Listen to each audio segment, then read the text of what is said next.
আসসালামু আলাইকুম, আমি Samia Zaman, psychologist of life coach Bangladesh. আজ আপনাদের সঙ্গে কথা বলবো ডিপ্রেশন বা মেজর ডিপ্রেসিভ ডিসঅর্ডার নিয়ে।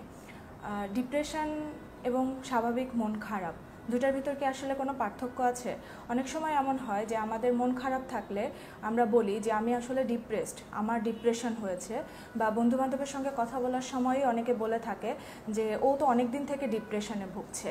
এই যে ডিপ্রেশন আমরা কথাটা বা ওয়ার্ডটা আমরা ইউজ করি, বাংলায় যেটাকে আমরা বলি বিষণ্ণতা, এবং যদি বলি মন খারাপ, এই দুটার ভিতর কি আসলে পার্থক্য আছে নাকি নেই, দুইটা এক, এটা একটু জানা জরুরি।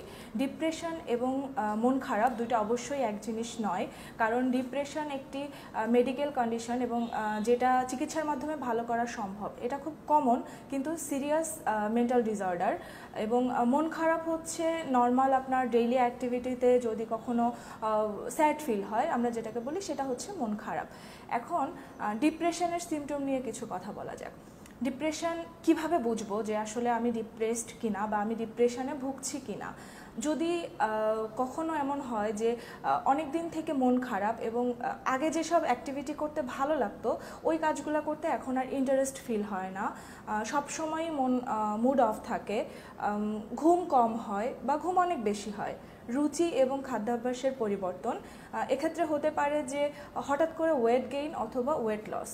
ডায়েটিংয়ের ক্ষেত্রে অবশ্য ভিন্ন কথা, কেউ যদি ডায়েট ফলো করে থাকে সেক্ষেত্রে এটা রিলেভেন্ট না। এছাড়া হতে পারে আপনি আগের যে কাজগুলো করে, একটু আগে যেটা বলছিলাম যে অনেক আনন্দ পেতেন, সেই কাজগুলা থেকে ধীরে ধীরে নিজেকে উইথড্র করা। উদাহরণস্বরূপ যদি বলা যায় যে আগে আড্ডা দিতে ভালো লাগতো, বা আগে ঘুরতে যেতে ভালো লাগতো, শপিং করতে ভালো লাগতো, মুভি দেখতে ভালো লাগতো, বা কোনো একটা কাজ করতে, ড্রয়িং করতে, আর্ট করতে, গান করতে ভালো লাগতো, এবং এখন ওই কাজগুলো করতে একদমই ভালো লাগে না বা ইচ্ছা করে না। এই জিনিসটা, নিজেকে সবসময় সব কিছুর জন্য দোষ দেওয়া এবং সেলফ এস্টিম কমে যাওয়া।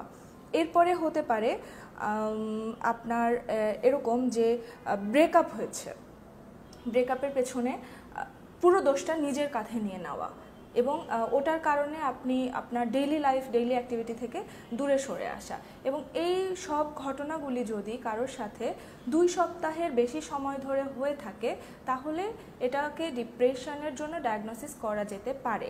আবারও বলছি যে কমপক্ষে 2 সপ্তাহ ধরে আপনার ভিতর ডিপ্রেশনের সিমটমগুলো থাকতে হবে, তখনই ডিপ্রেশনের জন্য আপনি ডায়াগনোসিস করে বলতে পারেন, একজন মেন্টাল হেলথ প্রফেশনাল অবশ্যই বলবে যে আপনার ডিপ্রেশন আছে কি নেই।